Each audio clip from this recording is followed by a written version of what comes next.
you're happy and you know it, stomp your feet. If you're happy and you know it, stomp your feet.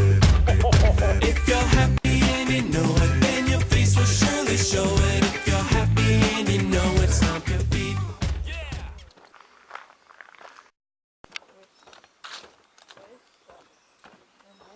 If you're happy, come on, wave your hands up in the air. If you're happy, jump around like you don't care. If you're happy, come on, then lift your praises high and tell everybody why.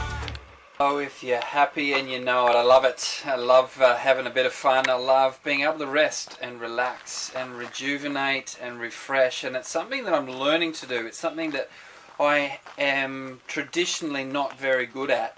But it's certainly something I really feel like God has been on my case about and has really changed my life over. So for that reason, and partly that reason alone, I really want to get into some leading questions that you might be asking this week.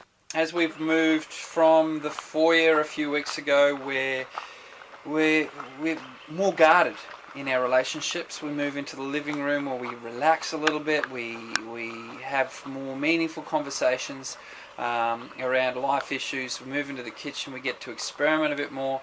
Again, all those things that we talked about the last few weeks. But when we move into the bedroom, it's a place of even greater vulnerability. And I think in particular it's a place where family is. You don't let just anybody into your bedroom.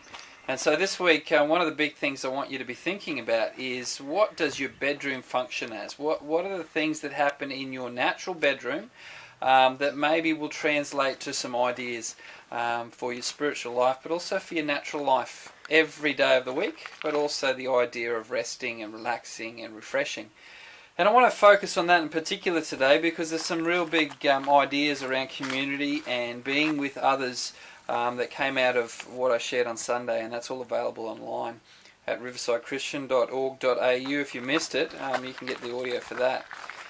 But this whole idea of working 6 days, the Sabbath idea of resting one day, working 6 days, and then having this day to rest, I think is something to really consider. 6 days we do, 6 days we work with our hands, and this one day God really encourages us to rest in Him being the great I am. Now, there's something really deep in that, and I really think it's more than just setting aside one day. It's a lifestyle, and it'll be interesting to see what comes out of your conversation as you are talking with others around you, whoever that might be today. But I want you to really challenge you with sleeping and eating and exercise and keeping well, and the importance of those natural things as well.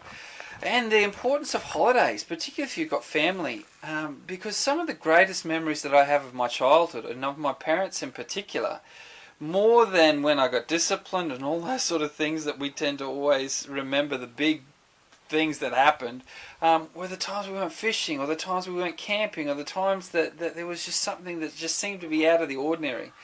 So I want to encourage you to think and to talk about again how all of these sort of things fit in with this idea of bedroom and vulnerability and family. What does that look like to you? Is family time important to you? Are holidays important to you? Do you think that those natural things translate to spiritual importance in your life, and in fact that maybe some of those natural patterns of rest and play and sleep and whatever that looks like, have you ever really thought about them having a spiritual significance in your life as well, and helping you to be more rounded?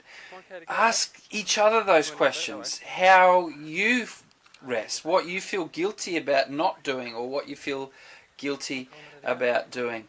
We've just got to learn to relax. We've got to learn to be vulnerable, and I think that is the word, learn to be vulnerable, where we get more and more confident with the people who are around us, where I can go with my son and start talking about manhood issues, not from a really laboured perspective, but we just naturally have a conversation around life that is not weird.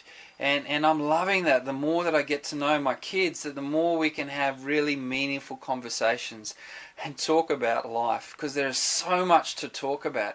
And we as the church have got so much to talk about. And when we get around people and we can be real and we can talk about life, we've got so much to talk about what Jesus is doing, especially when we talk about what we're expecting him to do, but also with what he's actually doing right now.